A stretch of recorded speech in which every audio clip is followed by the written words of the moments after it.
محترم ناظرین، السلام علیکم ورحمۃ اللہ وبرکاتہ۔ میں 10 سال کی تھی جب ابا نے زور زبردستی میری شادی پھپھو کے 25 سالہ بیٹے سے کروا دی۔ پھپھو نے مجھے اپنے گھر کی نوکرانی بنا لیا۔ میرا شوہر مجھ پر ایک نظر ڈالنا بھی گوارا نہ کرتا اور پھر وہ پردیس چلا گیا۔ میں پھپھو کے گھر کی نوکرانی ہی بنی رہ گئی تھی۔ پورے 10 برس کے بعد جب وہ واپس لوٹا تو مجھے دیکھ کر اس کی آنکھیں حیرت سے پھیل گئی تھی۔ وہ مجھے پہچانا بھی نہیں کہ میں اسی کی ہی بیوی ہوں۔ مجھے نوکرانی سمجھ کر اس نے رات کے اندھیرے میں ایسی حرکت کی کہ میری چیخ نکل گئی تھی، کیونکہ وہ میرے ساتھ میں حیران ہو کر اپنے ابا کو دیکھ رہی تھی۔ مجھے یقین ہی نہیں آ رہا تھا کہ میرے ابا میرے ساتھ اس عمر میں ایسا کر رہے ہیں۔ کہنے کو مجھ میں بالکل بھی سمجھ نہیں تھی۔ میں بس خاموش نگاہوں سے اپنے گھر میں ہوتے اس تماشے کو دیکھ رہی تھی، لیکن میرا دل بول رہا تھا کہ ابھی اس وقت جو کچھ بھی ہو رہا ہے وہ ٹھیک نہیں ہے۔ میری اماں کو مرے ابھی صرف 8 دن ہوئے تھے اور میرے باپ کی تیاریاں دیکھ میرا کلیجہ منہ کو آ گیا تھا۔ مجھے لال جوڑا پہنایا گیا اور برآمدے میں رکھی چارپائی پر بٹھا دیا گیا تھا۔ پھپھو میرے برابر میں ہی بیٹھی ہوئی تھیں۔ ان کا بیٹا بھی میرے برابر میں ہی موجود تھا، جبکہ ابا جان سامنے کرسی پر بیٹھے میری پھپھو کے سامنے ہاتھ جوڑ کر نہ جانے کیا باتیں کر رہے تھے۔ وہ مجھے بالکل بھی سمجھ میں نہیں آ رہی تھی۔ میں نے ایک نگاہ اپنے ہونے والے شوہر پر ڈالی تھی۔ کاظم کی آنکھوں میں خون سوار تھا۔ اس کا بس نہیں چل رہا تھا کہ وہ ابھی کے ابھی اٹھ کر یہاں سے چلا جائے۔ کہنے کو وہ 25 سال کا تھا، مگر بلاں کا حسین تھا۔ اس کی خوبصورتی کی مثال پورے خاندان میں دی جاتی تھی۔ پھپھو کافی رئیس تھی، لیکن وہ اس حد تک گر سکتی تھی میں نے کبھی سوچا بھی نہیں تھا۔ چند لمحے کے بعد قاضی صاحب اور ساتھی 2 گواہ گھر کے اندر داخل ہوئے تھے۔ خاندان کا کوئی بھی فرد اس نکاح میں شامل حال نہیں تھا، کیونکہ بابا اور پھپھو چپ چاپ خاموشی سے یہ کام کر رہے تھے۔ قاضی صاحب نے بیٹھتے ہی بابا جان کو آگاہ کیا تھا کہ قانونی طور پر یہ جرم ہے۔ تمہاری بیٹی صرف 10 سال کی ہے۔ تم اپنی بیٹی کے ساتھ بہت ظلم کر رہے ہو۔ شمشاد تمہیں بعد میں بہت افسوس ہوگا۔ لیکن بابا تو اس طرف دھیان دینا ہی نہیں چاہتے تھے۔ وہ یکدم بولے تھے، مولوی صاحب، آپ کو ہم نے زیادہ پیسے دیے ہیں، بہتر ہوگا کہ آپ خاموشی سے اپنا کام کریں اور اپنا راستہ ناپیں۔ ہمیں آپ نہ سمجھائیں کہ ہمیں کیا کرنا ہے اور کیا نہیں۔ بابا جان کا ایسا رویہ دیکھ کر مجھے واقعی بے حد افسوس ہوا تھا۔ مولوی صاحب بہت ہی معزز انسان تھے۔ گلی کا ہر شخص ان کی عزت و احترام کیا کرتا تھا، لیکن بابا جان جس طرح ان سے بات کر رہے تھے مجھے بے حد برا لگا تھا۔ قاضی صاحب خاموش ہو گئے تھے۔ چند لمحے انہوں نے کاغذات تیار کر لیے تھے اور پھر ان کی آواز گھر کے سناٹے میں گونجی تھی۔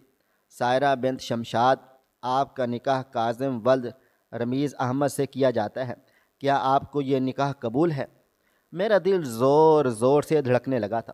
ایسا لگتا تھا جیسے ابھی حلق سے اچھل کر باہر کو آ جائے گا۔ میں نے ضبط سے آنکھیں بند کر لی تھیں۔ مجھے میری ماں کی موت یاد آ رہی تھی، کس طرح تڑپ تڑپ کر وہ مری تھی۔ مجھے شادی کے نام سے بھی نفرت تھی، کیونکہ بابا جان میری اماں پر بہت ظلم کرتے تھے۔ میں ہر مرد ذات سے خوب ڈرتی، اور اب کاظم میری زندگی میں ہمیشہ ہمیشہ کے لیے شامل ہونے والا تھا۔ یہ سوچ کر ہی میرا خون خشک کر رہی تھی۔ چند لمحے بعد میری پھپھو نے میرے کندھے پر ہاتھ رکھا تھا اور مجھے دیکھتے ہوئے بولی تھی، کہو قبول ہے یا نہیں؟ اتنا وقت کیوں برباد کر رہی ہو؟ ان کی سخت آواز سن کر میں ہوش میں آ گئی تھی اور سر جھکا کر بولی تھی، قبول ہے۔ میرا لہجہ لڑکھڑاہٹ کا شکار تھا۔ مزید 2 بار یہی سوالات دہرائے گئے تھے اور میں نے سر جھکا کر قبول ہے بول دیا تھا۔ اس طرح کاظم سے بھی سوال جواب کیے گئے۔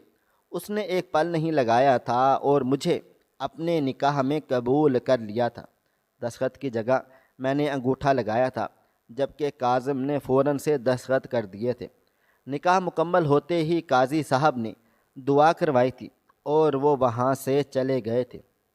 مجھے لگا کہ شاید ابھی نکاح ہی طے پایا ہے، لیکن بابا کی اگلی بات سن کر میرا کلیجہ منہ کو آ گیا تھا۔ اندر جاؤ اور اپنی چادر لے کر آؤ، تم آج ہی اپنی پھپھو کے ساتھ جاؤ گی۔ ان کی بات سن کر اب میں مزید خود کو روک نہیں پائی تھی اور روتے ہوئے بابا جان کے آگے ہاتھ جوڑ دیے تھے کہ پلیز میرے ساتھ ایسا ظلم نہ کریں۔ میری ماں کی اس گھر میں خوشبو بسی ہوئی ہے، میں یہیں پر رہنا چاہتی ہوں۔ ابھی تو صرف نکاح ہوا ہے اور میں چھوٹی بھی ہوں، ہم بعد میں رخصتی کر لیں گے۔ جبکہ بابا نے بنا سوچے سمجھے ایک زناٹے دار تھپڑ میرے منہ پر رسید کر دیا تھا۔ میں بے یقین نگاہوں سے اپنے باپ کو دیکھ رہی تھی، جس نے آج تک مجھ سے اونچی آواز میں بات چیت نہیں کی تھی۔ آج اس نے میرے چہرے پر تھپڑ مار دیا تھا۔ وہ مجھے دیکھتے ہوئے دھاڑ کر بولے تھے، بکواس کرنے کی ضرورت نہیں ہے، جتنا کہا ہے اتنا کرو۔ میں تمہارا سرپرست ہوں، تم میری نہیں۔ میں جو بھی بولوں گا تمہیں وہی کچھ کرنا ہوگا۔ ابھی میں کچھ کہتی اس سے پہلے ہی کاظم کی جھنجھلائی ہوئی آواز میرے کان کے پردے سے جا ٹکرائی تھی۔ امی، یہ تماشا جلدی ختم کریں، میرے پاس فالتو کا وقت نہیں ہے، بے وجہ آپ نے میری زندگی برباد کر ڈالی ہے۔ یہ بول کر وہ دندناتا ہوا گھر سے چلا گیا تھا۔ اس کے ایسے تاثرات دیکھ کر میں مزید خوفزدہ ہو گئی تھی۔ نہ جانے کیوں مجھے کاظم کی شکل میں اپنا باپ ہی نظر آ رہا تھا۔ میں نے بہت مشکل سے اپنے آنسو صاف کیے تھے اور فوراً اندر جا کر چادر لے آئی تھی، کیونکہ اب میرے پاس کوئی دوسرا راستہ بھی نہیں تھا۔ ایک لمحے کے لیے میرا دل کیا کہ میں اپنے باپ سے ملوں، ان کو گلے سے لگاؤں، نہ جانے اب دوبارہ ہماری ملاقات کب ہو۔ لیکن بابا تو جیسے کسی اور ہی دنیا میں مگن تھے، گمسم تھے۔ پھپھو نے ان کی طرف ایک کالا تھیلا بڑھا دیا تھا اور بابا کو دیکھتے ہوئے بولی تھی، آئندہ کے بعد کبھی رابطہ نہیں کرنا، بہتر ہوگا کہ تم اپنے راستے اور میں اپنے راستے۔ یہ کہتے ہی انہوں نے میرا بازو تھام لیا تھا اور مجھے لیے گاڑی کی طرف بڑھی تھی۔ نہ جانے کیوں مجھے پھپھو اور بابا جان کے درمیان یہ معاہدہ کچھ ٹھیک نہیں لگ رہا تھا۔ کچھ تو گڑبڑ ضرور تھی جو مجھ سے چھپائی جا رہی تھی۔ فی الحال میں چپ چاپ پھپھو کے ساتھ ان کے گھر کی جانب روانہ ہو گئی تھی۔ راستے بھر بھی کوئی بات چیت نہیں ہوئی تھی۔ گاڑی پھپھو کے بڑے سے بنگلے کے پورچ میں ایک جھٹکے سے رک گئی تھی۔ گاڑی رکتے ہی کاظم فوراً اتر گیا تھا۔ پھپھو اچانک میرا بازو تھام کر میرا چہرہ اپنے چہرے کے روبرو کرتے ہوئے بولی تھی، خبردار، جو میں نے تمہیں کاظم کے ارد گرد بھی دیکھا، تمہارا تعلق صرف اور صرف کچن سے ہوگا، اس کے علاوہ میں تمہیں کہیں بھی نہ دیکھوں۔ اترو گاڑی سے۔ ان کا یہ انداز میری سمجھ سے باہر تھا۔ میں خاموشی سے گاڑی سے اتر آئی تھی۔ وہ مجھے لیے اندر آ گئی تھی۔ اندر آتے ہی انہوں نے اپنی خاص ملازمہ بانو کو آواز دی تھی۔ چند لمحے بعد بانو کسی بوتل کی جن کی طرح فوراً سے حاضر ہو گئی تھی۔ مجھے تھام کر انہوں نے بانو کی طرف دھکیلا تھا اور اس کو دیکھتے ہوئے بولی تھی کہ اس سے گھر کے سب کام کاج کرواؤ۔ بالکل بھی یہ لڑکی مجھے فارغ نہیں چاہیے۔ اگر ایک لمحے کے لیے بھی میں نے اسے فارغ دیکھا تو مجھ سے برا کوئی بھی نہیں ہوگا۔ کہنے کو میں پھپھو کے گھر پہلے بھی آ چکی تھی، لیکن بطور بھتیجی، اور وہ ہمیں صبح و شام مجھے پیار دیتی تھی۔ مگر اب ان کا یہ انداز اور طور طریقہ دیکھ کر میری آنکھیں نم ہو گئی تھیں۔ بانو مجھے تھام کر کچن میں لے آئی تھی۔ مجھے خوب رونا آ رہا تھا۔ ماں کا مر جانا میرے لیے اتنا تکلیف دہ ہوگا میں نے خواب میں بھی نہیں سوچا ہوا تھا۔ میں ڈائننگ ٹیبل پر سر رکھے رو رہی تھی جب اچانک بانو نے میرے کندھے پر ہاتھ رکھا تھا اور دھیمی آواز میں بولی تھی، یہی دنیا کا دستور ہے، جب ماں باپ میں سے کوئی ایک چلا جائے تو دنیا اسی طرح ظلم کرتی ہے۔ خیر اٹھو اور یہ برتن صاف کر لو، ورنہ بیگم صاحبہ تمہارے ساتھ ساتھ میری بھی چمڑی ادھیڑ دیں گی۔ بہتر ہوگا تم اپنے کام سے کام رکھو۔ اس کی بات سن کر میں اپنی جگہ سے کھڑی ہو گئی تھی۔ میں نے کافی بھارا لباس پہنا ہوا تھا، جس کی وجہ سے مجھے کافی الجھن محسوس ہو رہی تھی۔ میں اس کی طرف دیکھتے ہوئے بولی تھی کہ مجھے کپڑے تبدیل کرنے ہیں، گاڑی میں ہی میرا سامان ہے، اگر آپ مجھے کپڑے لا دیں تو آپ کی بڑی مہربانی ہوگی۔ میرا عاجزی بھرا لہجہ سن کر وہ خاموشی سے باہر کو چلی گئی تھی۔ چند لمحے کے بعد وہ کپڑے لے آئی تھی۔ میں نے کپڑے پاس موجود واش روم میں چینج کر لیے تھے اور اب اپنے چھوٹے چھوٹے ہاتھوں سے برتن دھونے لگ گئی تھی۔ میری امی کبھی بھی مجھ سے کوئی کام کاج نہیں کرواتی تھی، ہمیشہ مجھے سینے سے لگائے رکھتی تھی۔ کبھی میں شوقیہ کہتی کہ مجھے بھی کام کاج کرنا ہے، میری سہیلیاں بھی کرتی ہیں، تب وہ ہمیشہ مجھے ایک ہی بات کہتی تھیں کہ میری لاڈو کو پرائے گھر جا کر بھی تو کام کرنا ہوگا، ابھی کچھ نہ کرو، آگے کی زندگی بہت کھٹن ہے۔ آج ان کی باتیں یاد کر کے میری آنکھوں سے بھل بھل آنسو بہنا شروع ہو گئے تھے۔ واقعی ہی آگے کی زندگی بہت زیادہ کھٹن ہے۔ پرائے گھر جا کر تو مجھے واقعی ہی ماسی بنا دیا گیا تھا۔ وقت دھیرے دھیرے گزرتا چلا جا رہا تھا۔ مجھے پھپھو کے گھر آئے ہوئے پورا ایک ہفتہ بیت گیا تھا اور اس ایک ہفتے کے درمیان میرے ساتھ نکرانی سے بھی بدتر سلوک کیا گیا تھا۔ آج معمول کا ہی دن تھا، مجھے کافی بھوک لگ رہی تھی۔ ابھی میں کچن میں کھانا لے کر بیٹھی ہی تھی جب اچانک پھپھو میرے سر پر سوار ہو گئی تھی۔ مجھے دیکھتے ہی وہ غصے سے دھاڑ کر بولی تھی، تمہیں شرم آنی چاہیے، تمہارا شوہر بھوکا ابھی ابھی آفس سے آیا ہے اور تم یہاں بیٹھ کر کھانا تناول کر رہی ہو، جا کر پہلے اسے دو، اس کے بعد تم کھانا، ورنہ تم سے بھی یہ میں چھین لوں گی۔ ان کی بات سن کر میری آنکھوں میں بے ساختہ نمی چلی آئی تھی۔ کہنے کو میں صرف 10 سال کی تھی، مجھے میاں بیوی جیسے رشتے کا کچھ بھی علم نہیں تھا۔ میں چپ چاپ ٹرے میں کھانا سجا کر اوپر والے کمرے کی طرف بڑھ رہی تھی تاکہ جلد سے جلد ان کے حوالے کھانا کر کے میں بھی تناول کر سکوں۔ کمرے کے دروازے پر پہنچ کر میں نے ہلکی سی دستک دی تو پہلی دستک پر ہی دروازہ کھول دیا گیا تھا۔ سامنے ہی وہ خون خوار نگاہوں کے ساتھ کھڑے ہوئے تھے۔ میں نے دھیمی آواز میں سلام کیا تھا اور کھانا ان کی طرف بڑھاتے ہوئے سہمی ہوئی آواز میں بولی تھی، پھپھو نے کہا تھا آپ کو کھانا دینے کے لیے۔ ابھی میں مزید کچھ کہتی جب اچانک انہوں نے مجھ سے جھٹکے سے ٹرے چھینی تھی اور میرے منہ پر ہی دروازہ بند کر دیا تھا۔ میں بالکل سن ان کے دروازے پر کھڑی ہوئی تھی۔ مجھے اس حرکت کی بالکل بھی توقع نہیں تھی۔ کاظم غصے کے کافی تیز ترار تھے اور یہ مجھے معلوم تھا، لیکن ایسی حرکت وہ کریں گے مجھے بالکل بھی امید نہ تھی۔ میں چپ چاپ نیچے کو آ گئی تھی۔ وقت دھیرے دھیرے کٹتا چلا جا رہا تھا۔ 10 سال کی عمر میں مجھے ایک معصوم بچی سے ایک نوکرانی بنا دیا گیا تھا۔ میں گھر کا اب سب کام کاج کر لیتی تھی، چھوٹے چھوٹے ہاتھوں سے پورے گھر کی صفائی کر لیا کرتی تھی۔ اکثر کام کاج کرتے وقت مجھے چوٹ بھی لگ جایا کرتی تھی، لیکن کوئی بھی میری فکر کرنے والا نہیں تھا۔ کوئی مجھے اپنے سینے سے لگا کر یہ کہنے والا نہیں تھا کہ تم رو مت، میں ہوں نا۔ میرا دل بہت تکلیف میں مبتلا رہتا تھا۔ آج صبح مجھے بانو نے جھنجھوڑ کر اٹھایا تھا۔ میں گھبرا کر جاگی تو مجھے دیکھتے ہوئے وہ بولی تھی، جلدی سے باہر آؤ، دیکھو کیسا تماشا لگا ہوا ہے گھر میں۔ میں نے حیران و پریشان ہو کر بانو کو دیکھا تھا کہ اب کیا ہوا ہے۔ میں فوراً سے دوپٹہ سر پر سجا کر باہر کو چلی آئی تھی، لیکن باہر ہوتے تماشے کو دیکھ میرا دل دھک سے رہ گیا تھا۔ کاظم سامان تھام کر کھڑا ہوا تھا، جبکہ پھپھو اس کے آگے ہاتھ جوڑ کر اسے روکنے کی کوشش کر رہی تھی کہ مت جاؤ، تمہیں کیا ہو گیا ہے؟ اتنی چھوٹی سی بات کو تم کیوں اتنا سوار کر رہے ہو؟ اگر تم کہو گے تو میں ابھی کے ابھی اس لڑکی کو گھر سے دھکے مار کر نکالوں گی۔ مجھے تم سے زیادہ کچھ بھی عزیز نہیں ہے۔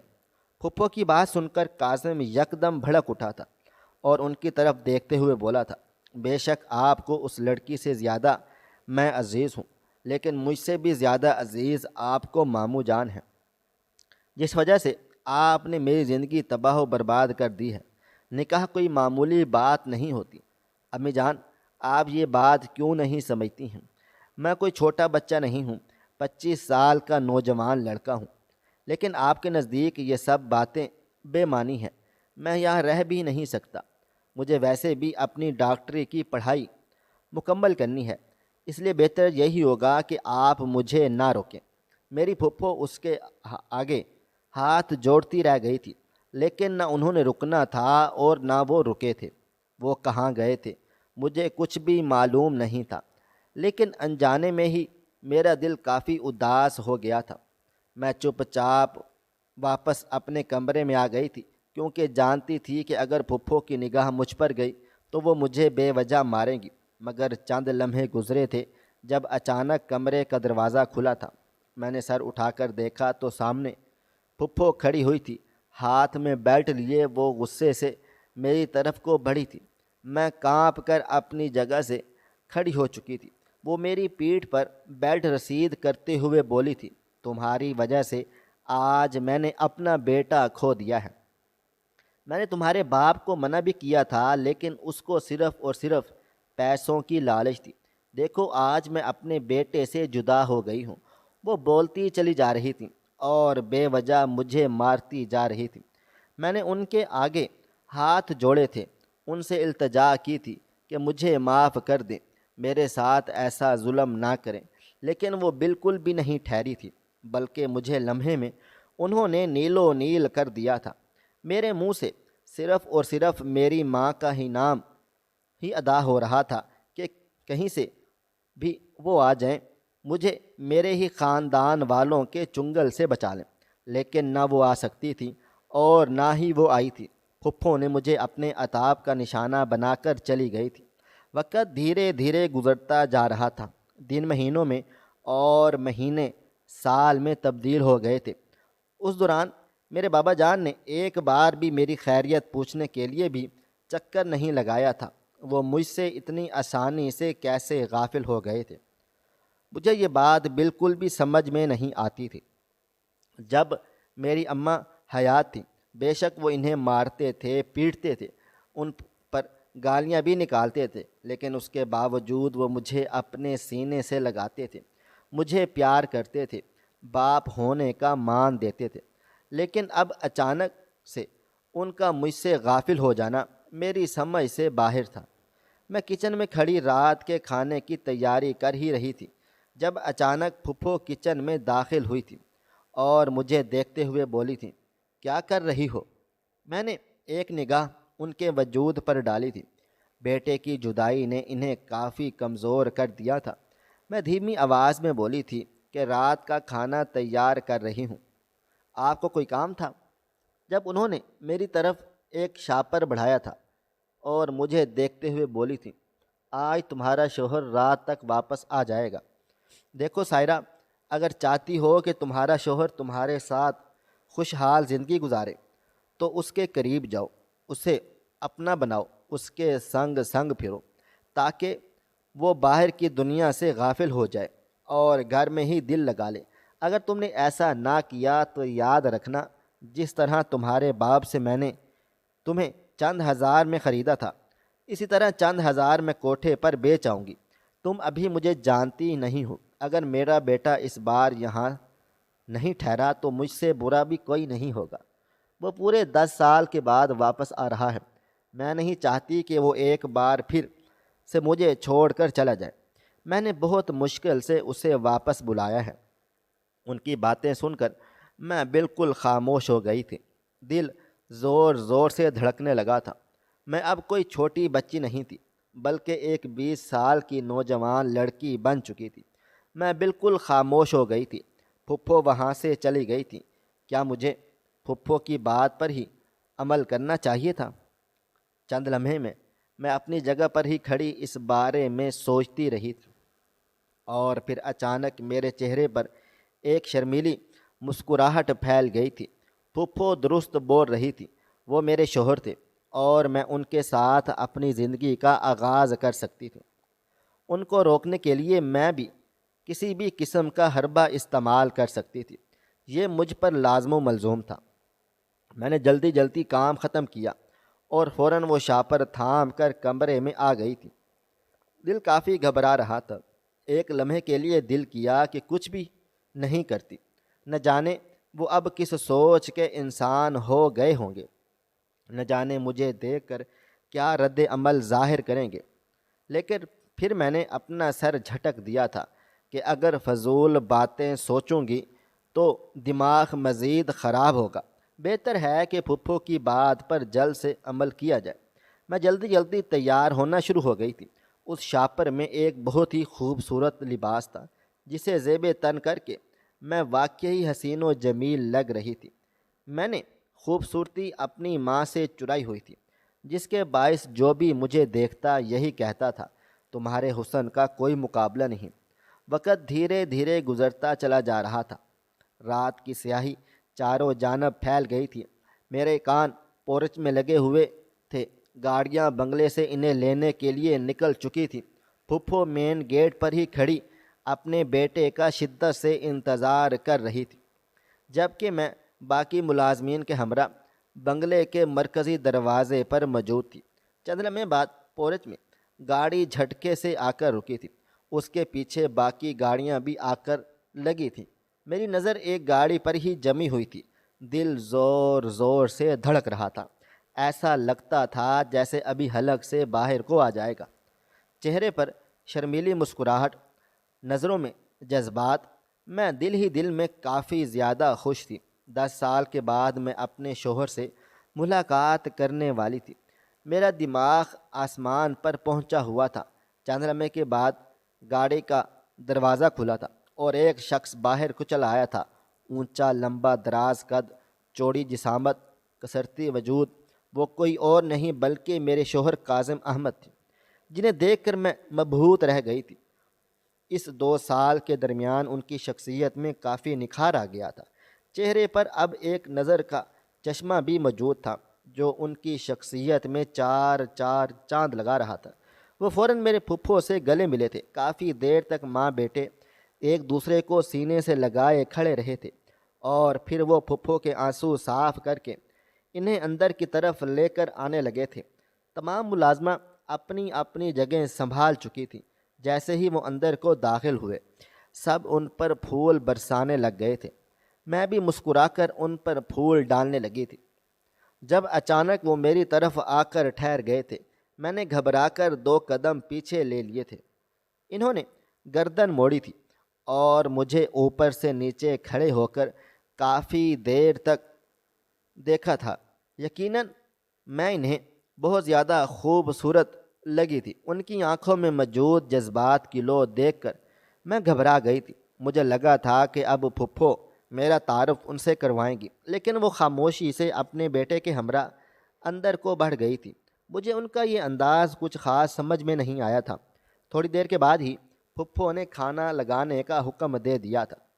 میں ہی آگے سے آگے ان کی پلیٹ میں کبھی کچھ ڈال رہی تھی، کبھی کچھ ان سے بات کرنے کی کوشش کر رہی تھی۔ ان 10 سال کے درمیان میں مکمل طور پر تبدیل ہو گئی تھی۔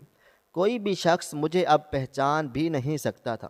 یقیناً وہ بھی مجھے نہیں پہچانتے ہوں گے۔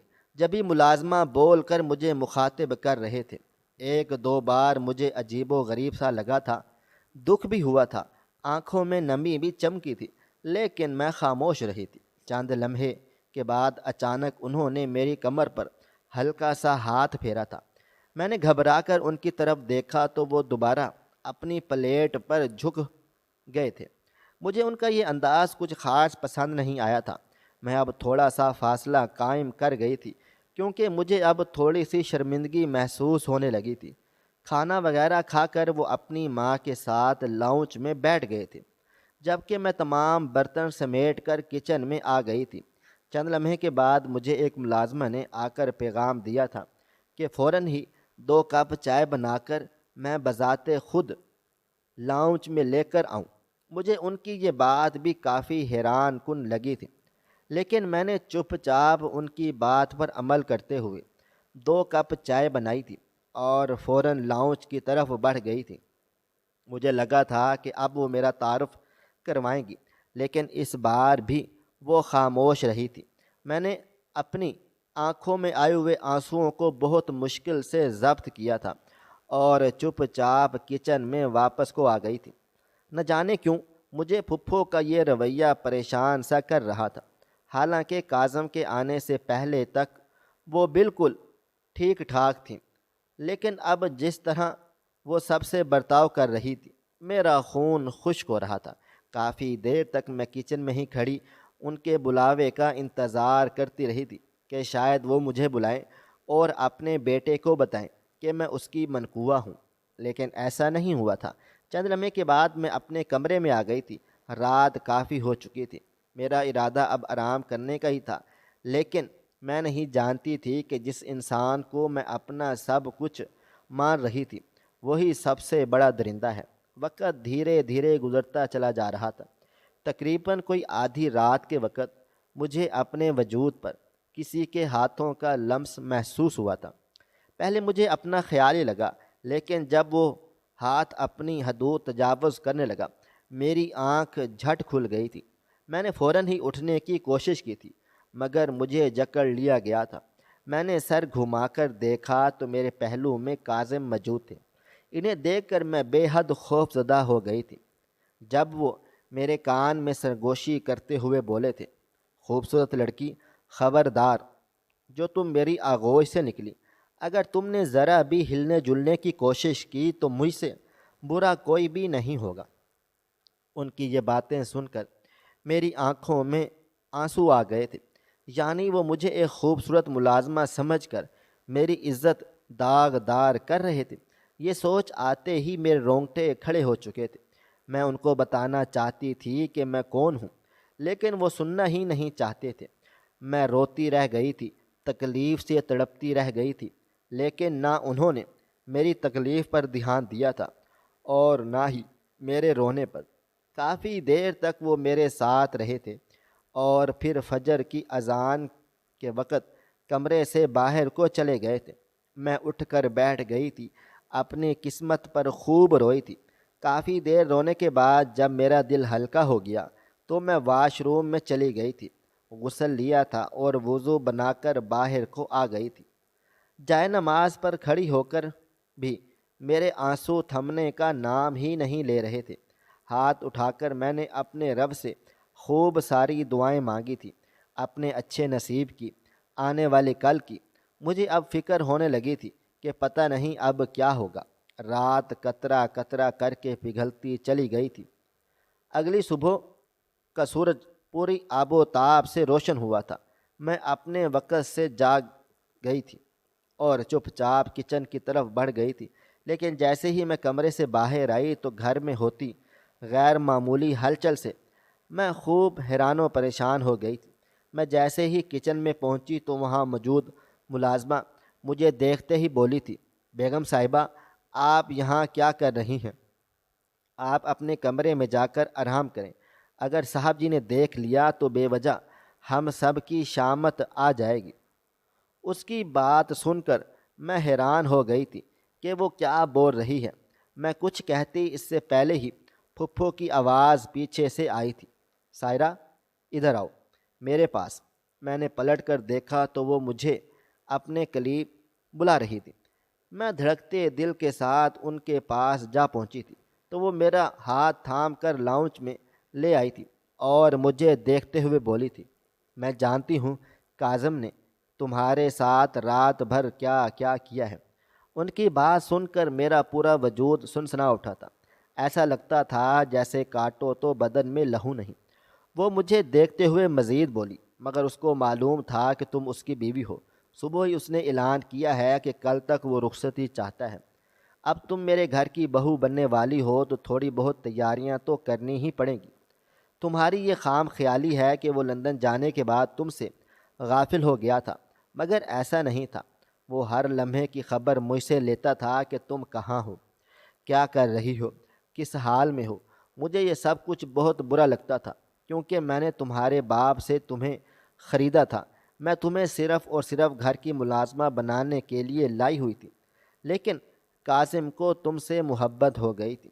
تم بہت چھوٹی تھی اور وہ تم سے ہی گھبرا کر لندن کو چلا گیا تھا تاکہ جب تک تم بالغ نہ ہو جائے تب تک وہ لوٹے نہ۔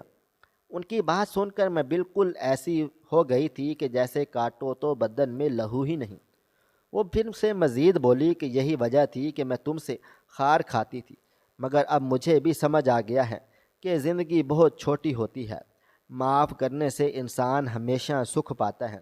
میری دوست کو اس کی بہو نے جلا کر مار دیا، دوسری بہو نے اس کو کفن تک نصیب ہونے نہیں دیا، مگر تم تو میری بھتیجی ہو، میرا خون ہو، میرا کتنا خیال رکھتی ہو، میں کیوں بھلا ناشکری کر کے تمہیں گنواؤں۔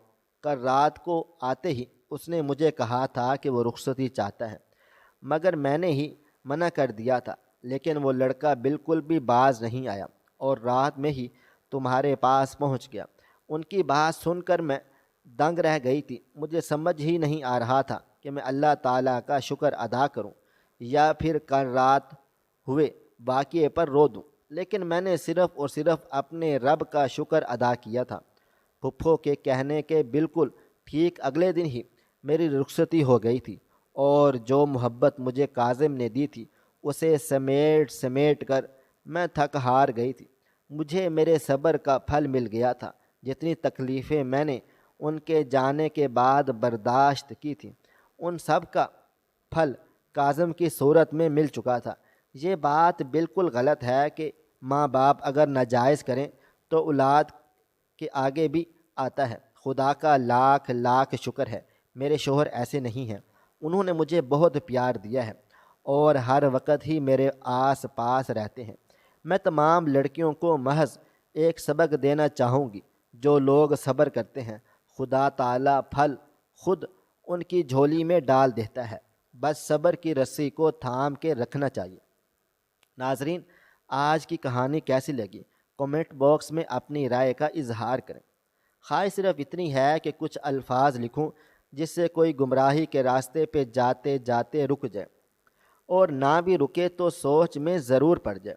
پیارے دوستو، امید کرتا ہوں کہ آپ کو یہ ہماری کہانی پسند آئی ہوگی۔